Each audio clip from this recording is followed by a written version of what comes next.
So Sanjay, you've had an amazing career and amazing run at Netskope and perhaps the most highly innovative and inventive time in the modern day enterprise.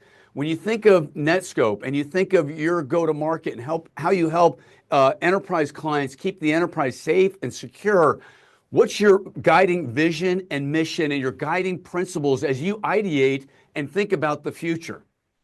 Yeah, so a couple principles. I believe that the future ultimately is driven by the notion that you have to enable technology in your organization. You can't say no. And I feel like saying no, like you said, people used to say no to remote work or BYOD or cloud, AI. And in the end, they realized, well, wait, I can't say no. I can't. I have to say yes. And to my business groups and to my users, which are employees.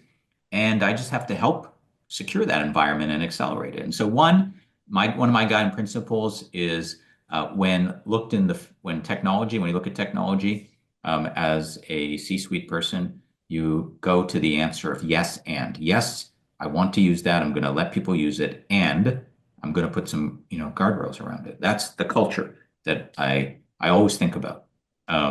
And so that's one. The second is that, look, we live in the cloud and AI era, and we'll be living in this era for the next, half decade and decade plus. And so when you think about that, that can lead to amazing competitive strength. It can lead to differentiation, amazing new companies. It can also lead to the death of companies if they don't embrace it.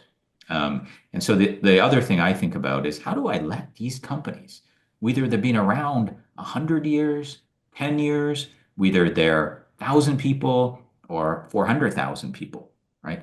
How do I let them embrace cloud and AI? What am I doing to let them say yes and, right? What am I ripping away as obstacles? Is that, oh, I can't do it because of my worry about data. Can't do it for regulatory reasons, privacy reasons. I can't do it because, all my different groups, they're just not collaborating for various reasons. How do I help that? And that's really where I think about Netscope as how are we helping people unleash the power, right, of technology, cloud in this case, and AI, and create for them hopefully amazing businesses.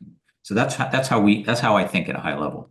How am I doing that? And the last thing I'll tell you is nothing happens without end users. And end users could be robots in the future, AI agents, they could be users, they could be devices. Nothing happens without them. And if they don't have a great end user experience, nothing that we're talking about matters. And so the other side, which is why we don't call ourselves a security only company, is we're also a company focused on accelerating the end user experience, because you got to have both, right, for things to work. So you've been at this for quite a few years. How many years all in right now? So we're in our just finished our 12th year, and we'll hit 13 at the end of this year. And you had some amazing backing early, some amazing venture Yeah. thought leader. Who are the firms that backed you early and then later? Yeah. So in the early going, we had Lightspeed and Excel. And I think I mentioned, like I got to know, for me, I got to get to know people way ahead of when before I would ever take any investment from them. I want to know who they are. I want to know, are they a good cultural fit, collaborative? And so, yes, those are my early investors, but I got to know them a decade before, right? And I always tell people, like, don't just tell people what firm invested in you. Tell people, like, what matters is also the partner, because in a VC firm, it can be night and day between partners.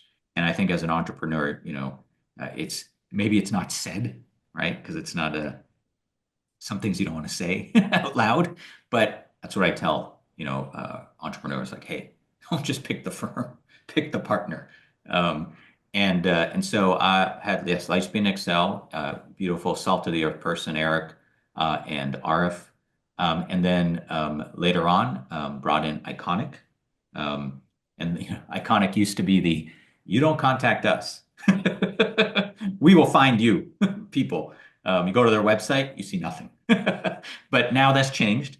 And they're amazing. They really, really put the entrepreneur first, soup to nuts. And so they came in, and then later, some of the big banks came in, Morgan Stanley, Goldman Sachs, and that's kind of where we are today. So do I have it right? Iconic was Zuckerberg's early venture group. Yeah, it was. It's the family. Iconic is the family office. Manages a lot of the big tech and others, actors, others, um, financials, including I think Benioff, a bunch of others. And so you think about that. Oh, well, that's the lineage, right? No wonder they care about entrepreneurs. Like that's how they built their business. Um, and um, and then they have a very large, many, many, many billions investment arm as part of that, where they're really investing the money from their family office. So. Sanjay, you seem to be a unique executive in a very complex world we live in. And not to get into it, but the geopolitical landscape is more intense than ever, and the cyber threats are more intense than ever. But you seem to have a very personal approach to building friendships and relationships and in your organization and with your clients. Talk us through or walk us through what that looks like in a day in the life of your Yeah. existence. Yeah. So look, I have always said, like, here's the thing. If you're an entrepreneur and you're building your company, like, what's your end game? Like, why do you do it? Like, and you have to have a reason. And the reason can't be, I just want to make a lot of money. That's okay. That could be, some people's reason, and that's a part of it. But you have to have a reason to do it. Like, what's the reason? And the reality is, like, one of my reasons is, man, I get to meet the most amazing people across the world. I get to learn so much from them and hopefully impart, some knowledge and form amazing friendships, right? It's an amazing platform to do that.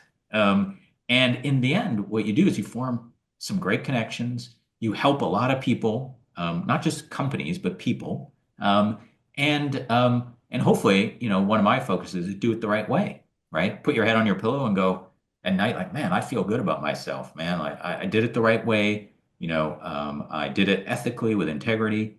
Um, and so that's why, like, I feel like, hey, look, we're all people.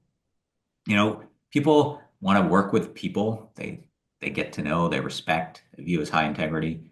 And so that's why I love it. And in the end, you know, um, you do have to look yourself in the mirror and go, hey, am I making a positive impact? I'm not a doctor. I'm not a policeman. I don't. And so, it's sometimes you're like, oh, I can't, those people help and it's very tangible. And so I feel like, look, I can help. And companies fight the good fight against the worst people in the world, criminals, attackers, people who take down hospitals and don't care. Um, but I can also help by forming connections where I could help someone. Maybe they're moving on to their next stage of their career. Maybe they need some advice, maybe, in any way. And so I think it's a great platform for all of that. And it works for me. And Sanjay, you build a great team. You have David Fairman from out Yeah. of Australia. You have Mike Anderson. You have Shamla Nadu. How do you find these amazing executives and build that core team? Yeah, I mean, look, I think, one of the things that we have embraced, people often ask us, hey, so where'd you get all your people from? Like, what company are they from? And the reality is, if you ran a stat at Netskope, you'd go, like, wait, they're not from any one company. They're not, I mean, it's just diverse in every way. They're all from different backgrounds, they're from different companies, different geos. And so, how did we find all these people? Couple one, through our careers, we've intersected with so many people, and that network of networks has kind of grown. And so, somebody who knows somebody. You see somebody who maybe had was at the periphery of what you did, or maybe they were even a CISO, or maybe they were. And ultimately, like, these people have a passion for what we're doing. And you talked about a couple like Fairman or others, huh? Like, they have a passion for the industry. They have a passion for the way we're doing it, and they have a very clear view on the culture and the integrity that they want to be part of. And so, I think, I think it's sort of good culture in an amazing market where you're in the bullseye of where the trends are going, attracts great people, and And that's why. Final comments on leadership and what's important to you now. What you think about most when you go to bed and when you wake up, and what concerns you most about the world we're in? I think, look, the world we live in is very volatile in every respect. Um, could be like the gut check of just wake up and check your favorite site, what the news is, and how different it could be from a day ago. It could be you check the stock market and the VIX, where 20 used to be, oh my God, it's extremely volatile, and now you see 28s as the norm. um, it could be geopolitical, political environment where it's very volatile. Everything's volatile. I believe that's the world we'll live in for the next years.